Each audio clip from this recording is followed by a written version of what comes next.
Long ago, in the city of Silverbrook, high on a tall column, stood the statue of the Happy Prince. Covered in gold, with sparkling sapphire eyes and a ruby on his sword, the people admired him, thinking he was a happy prince. One evening, a little swallow had flown over the city. Her friends had already left for the warm lands of Egypt, but she had stayed behind for a little adventure. Oh, I must find a place to rest.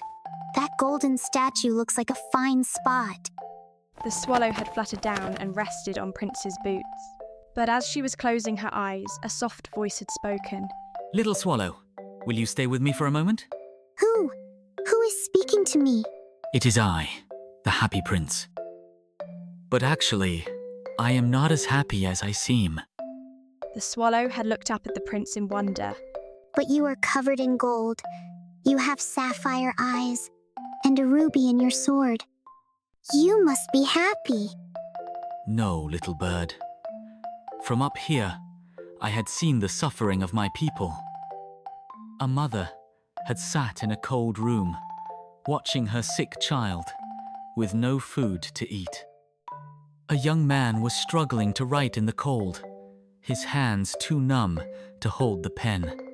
I wanted to help them, but I couldn't move. Will you help me? The swallow had felt sorry for the prince and had agreed to help. Take the ruby from my sword and give it to the poor mother. But if I take it, you will no longer be beautiful. True beauty comes from kindness, little bird. The swallow had plucked the ruby from the prince's sword and flown over the city. She had reached a small, dimly lit house where the mother had sat beside her sick child. Gently, she had dropped the ruby onto the mother's hands. Sleep well, little one. Help has arrived. And in the next night, Take one of my sapphire eyes and give it to the young man, so he may buy warmth and food. But you will not be able to see. I will see, with my heart. the swallow had carefully removed the prince's sapphire eye and flown over the city. She reached a small attic and dropped the sapphire to the young man. This will bring you warmth, dear writer. The swallow had stayed with the prince, helping him until he had given away all his riches. With each passing night, the prince had become duller. The swallow too had grown weaker. Prince, I have stayed with you through many nights, but now I am so cold. My wings can no longer carry me to the warm lands. You have been my faithful friend, dear swallow. Thank you for bringing happiness to others. With her last breath, the swallow had fallen at the prince's boots. The next morning, the people had noticed the statue was dull and lifeless. This statue is no longer beautiful.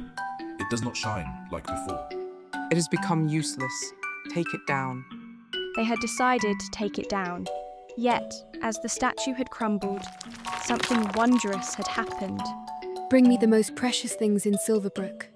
A warm, golden breeze had lifted the prince and the swallow. Their souls had risen beyond the clouds into a golden light. You have given everything for the sake of others. Your kindness and love have shone brighter than gold. Now, come with me, for the Lord wishes to see you. You had everything. Gold, sapphires, and rubies. Why did you give it all away? When I was alive, I had known nothing of sorrow. But from my high place, I had seen the suffering of my people. I could not turn away. True happiness is not in riches, but in kindness and love. You have done well. In my paradise, you shall live forever in joy. And that's the end of the story, my dear little friends. Do you like the story? And what have you learnt from the story? See you next time at Story Corner.